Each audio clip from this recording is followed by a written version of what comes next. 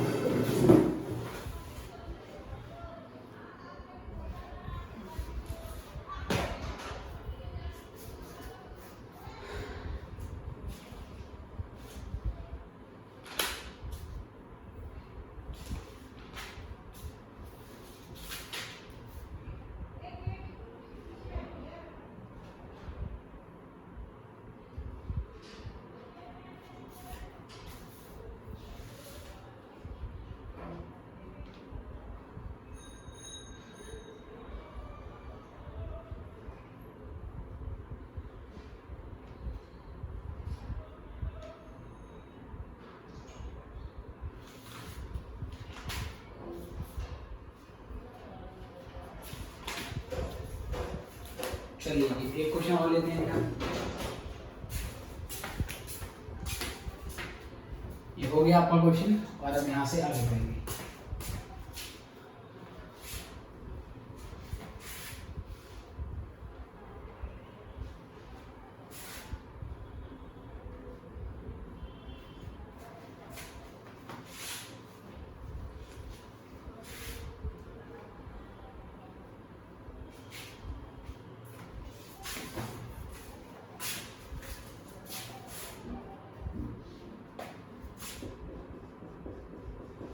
दिसंबर 2012, देखो दिसंबर 2012 की अगर हम बात करें प्यारे बच्चों, the selected financial data ABC company, इतना दे रखा है आपको, 3 कंपनी दे रखी है, लेकिन मैं एक कंपनी लेके चल रहा हूँ सर। एक कंपनी A के लिए डेटा दिया है, जैसे कंपनी A का सॉल्व होगा वैसे ही B और C का करना है, तो मैं सिर्फ कंपनी A का लेके चल रहा हूँ। इसके लिए कहता है जो फाइनेंशियल लीवरेज है, इसके लिए कहता है कि जो फाइनेंशियल लीवरेज है आपका वो 3 रेशो पर है। इंटरेस्ट 200 रुपए का है, ऑपरेटिंग लीवरेज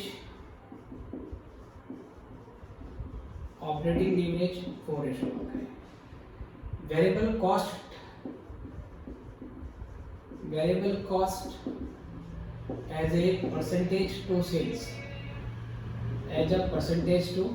सेल्स, तो ये 66 2/3% है। इसको हम सॉल्व करके 200/3% भी लिख सकते हैं। और इनकम टैक्स का जो रेट है बेटा, टैक्स का जो रेट है वो 45% है। टैक्स का जो रेट है वो 45% है। क्वेश्चन में कहता है प्रिपेयर इनकम स्टेटमेंट, आपको इनकम स्टेटमेंट बनाना है पूरा का पूरा। इनकम स्टेटमेंट बनाने का मतलब है कि आपको बताना है सेल्स कितना था, वेरिएबल कॉस्ट कितनी है, कंट्रीब्यूशन कितना है, फिक्स कॉस्ट क्या है, इंटरेस्ट क्या है, और ईबीआईटी, ईबीटी और इनकम आफ्टर टैक्सेस क्या है, वो सारा निकालना है। तो क्वेश्चन बेटा लीवरेज के ऊपर ही बेस है। पहले आपको इस क्वेश्चन में फाइनेंशियल लीवरेज और ऑपरेटिंग लीवरेज की वैल्यू गिवन है और उसके बेसिस पे आपको पहले मिसिंग वैल्यू को निकालना है। तो मेन तो बेटा हमें बनाना है इनकम स्टेटमेंट। इनकम स्टेटमेंट को बनाने के लिए हम पहले वो लिख देते हैं कि भाई ये इनकम स्टेटमेंट है, income statement of A limited, company के ईयर एंड जो भी है इसका फॉर द ईयर एंडेड, हमें पता नहीं क्या ईयर है इसका, पर्टिकुलर्स है, और फिर यहाँ पे हमारे पास इंटरेस्ट है। ओके माय डियर फ्रेंड्स, तो अब यहाँ से क्या करेंगे हम, सबसे पहले वी विल टेक सेल्स, पर हमें पता नहीं सेल्स क्या है, ये सब निकलेगा अभी।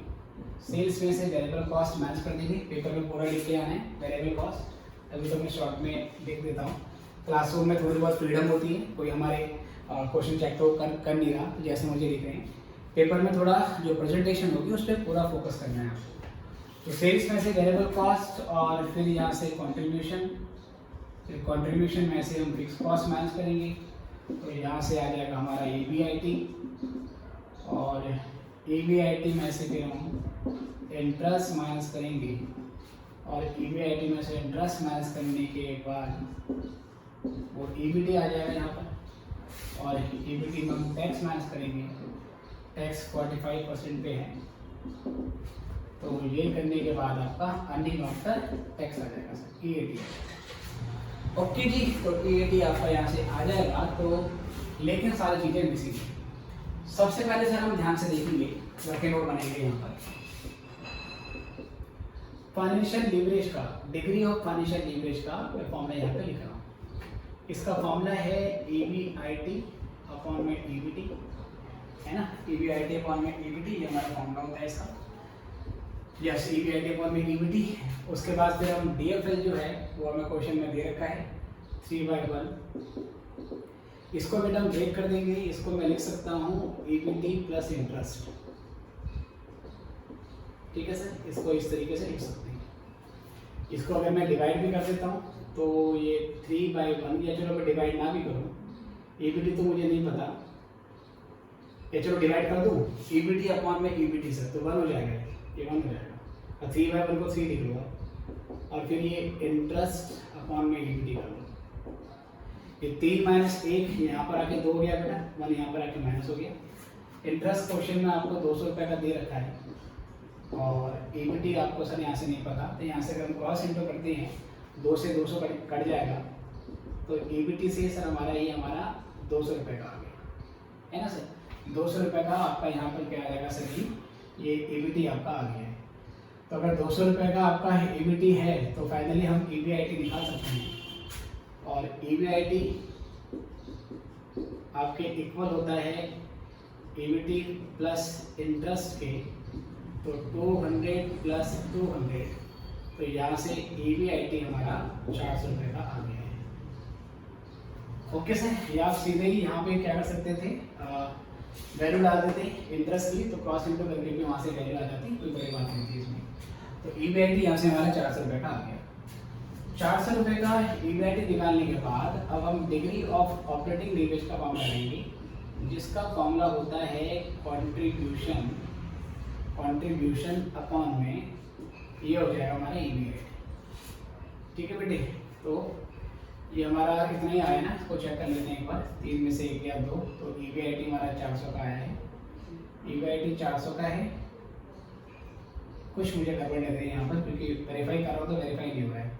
डीएफएल का फॉर्मूला होता है ईबीआईटी अपॉन में ईबीटी, ये ठीक है हमारा, ईबीआईटी को ब्रेक कर दिया मैंने। ईबीआईटी में से इंटरेस्ट माइनस करने के बाद ईबीटी आता है, तो ईबीआईटी ईबीटी प्लस इंटरेस्ट हो गया, तो 1 हो गया, इंटरेस्ट बाई ईबीटी हो गया, 3/1 ये 2 हो गया, 100 आएगा ना बेटा, सॉरी बाई मिस्टेक, ये 100 आएगा ना, देखो फिर से मुझसे गलती हो गई थी, ये कटेगा 100 आएगा, है ना, ये 100, तो अब ये ईबीटी तो मेरा 100 आया है, ये 200 ही है, तो बेटा 300 आएगा। अब ठीक है सर, अब अगर मैं यहाँ 300 डालूँ और ये EBT में 100 डालूँ तो 3/1 देने वाला है। चलिए अब D1 हो जाएगा कंट्रीब्यूशन अपॉन में EBIT, तो यहाँ से सॉल्व कर लेते हैं। DOL degree operating leverage 4/1, contribution मुझे नहीं पता, लेकिन EBIT से मेरा 300 रुपये का है, तो यहाँ से मेरा जो कंट्रीब्यूशन है बेटा वो 1200 रुपये का। कंट्रीब्यूशन 1200 का निकाल चुके हैं, इतना करिए पहले फिर हम आगे बढ़ेंगे।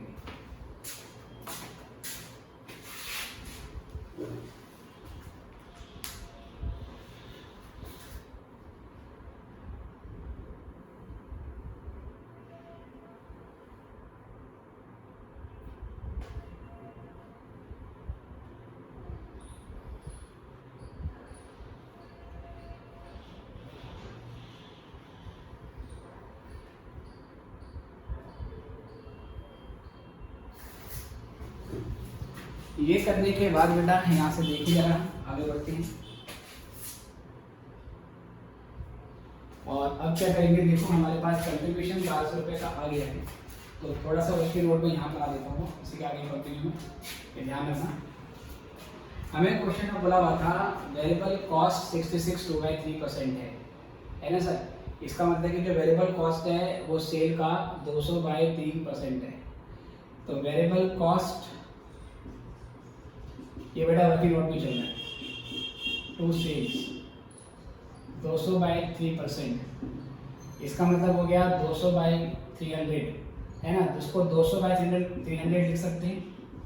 दैट इज जो वेरिएबल कॉस्ट है वो 2/3 है बेटा सेल का, 2/3 है सेल का। अगर सर वेरिएबल कॉस्ट 2/3 है सेल का, आप ये समझिए अगर ये पूरी सेल है, ये पूरा सर्कल सेल्स को डिनोट करता है, जिसमें से 2/3 हिस्सा बिलोंग करता है वेरिएबल कॉस्ट से, तो बचा जो 1/3 सर ये क्या होगा बताइए सर। तो आपको पता है फ्रॉम मार्जिनल कॉस्टिंग, अगर सेल्स में से वेरिएबल कॉस्ट को माइनस कर देते हैं, सेल्स में से वेरिएबल कॉस्ट को माइनस करने के बाद जो बचता है उसे कॉन्ट्रीब्यूशन बोलते हैं। तो बेटा यहाँ से 1/3 हमारा कॉन्ट्रीब्यूशन आ जाएगा, ठीक है सर। अगर सेल्स का 2/3 वेरिएबल कॉस्ट है, तो सेल्स का जो 1/3 है बेटा, सेल्स का जो 1/3 है वो कॉन्ट्रीब्यूशन हो जाएगा। ओके जी, इसी चीज़ को ध्यान में रखते हुए अब हम यहाँ से आगे बढ़ेंगे। आई होप कि रिलेशन आपके समझ में आ गया है। वेरिएबल कॉस्ट सेल का 200/3% था, जिसको मैंने 2/3 लिख दिया। वेरिएबल कॉस्ट पूरी सेल्स का 2/3 है, तो बचा हुआ 1/3 कंट्रीब्यूशन के लिए होगा। ये रिलेशन आने के बाद अब मैं क्या करता हूँ जी, अब मैं यहाँ से फिर से लिख लेता हूँ, या चलो यहाँ पे बेटा कंटिन्यू करता हूँ, यहाँ से मैं कंटिन्यू करता हूँ कि जो कंट्रीब्यूशन है वो 1/3 है सेल्स का। कंट्रीब्यूशन में ऑलरेडी निकाल चुका हूँ 1200, 1/3 इंटू सेल, तो यहाँ से मल्टीप्लाई कर देंगे सर, तो 3600 की सेल आपकी आ जाएगी सर, 3600 की सेल आ जाएगी। जैसे ही बेटा आपके पास सेल आ गई, अब आप क्या करेंगे, बाकी चीजें पुट करनी है ना सर, बाकी चीजें पुट करनी। तो सेल्स है आपकी 3600, ये मैं वर्किंग नोट को निकाली सर। अब यहाँ फिगर डालना स्टार्ट कर देते हैं, चलो ये सेल्स हम डालना स्टार्ट कर देते हैं। 3600 की सेल ले लेंगे, ठीक है बेटा। कंट्रीब्यूशन आपका 1200 का है बेटा, कंट्रीब्यूशन आपका 1200 का है, और जो भी सेल्स है उसका 2/3, सेल्स का 2/3 क्या है आपकी वेरिएबल कॉस्ट है। 3600 का 2/3 निकालेंगे बेटा तो 2400 आ जाएगा, है ना।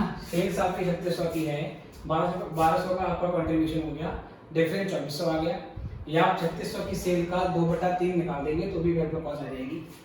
फिक्स कॉस्ट बेटा क्वेश्चन में आपको गिवन होगी, नहीं तो डिफरेंस से निकालेंगे, डिफरेंस से निकाल लेंगे सर। EBIT हमने निकाला है, देखो EBIT निकाला है हमने, EBIT हमारा 300 रुपये का है। अगर EBIT 300 रुपये का है तो 1200 में से क्या घटाने पर 300 आएगा, इसका मतलब सर 900, ये 900 घटाने पर 300 आएगा। इंटरेस्ट क्वेश्चन में आपको 200 रुपये का पहले से दिया हुआ था, ये 200 रुपये का हो गया सर, और EBT आपका 100 रुपये का आ जाएगा। टैक्स आपका 45% है, तो 100 का निकाल देंगे 45%, तो ये 45 आ गया, और 100 में से 45 माइनस करने के बाद ये 45 की वैल्यू आपके पास आ गई है। तो ये इनकम स्टेटमेंट बेटा पूरा हो गया है। जो प्रोसेस मैंने कंपनी ए के लिए यूज करा सेम वैसे ही कंपनी बी के लिए, कंपनी सी के लिए भी करना है।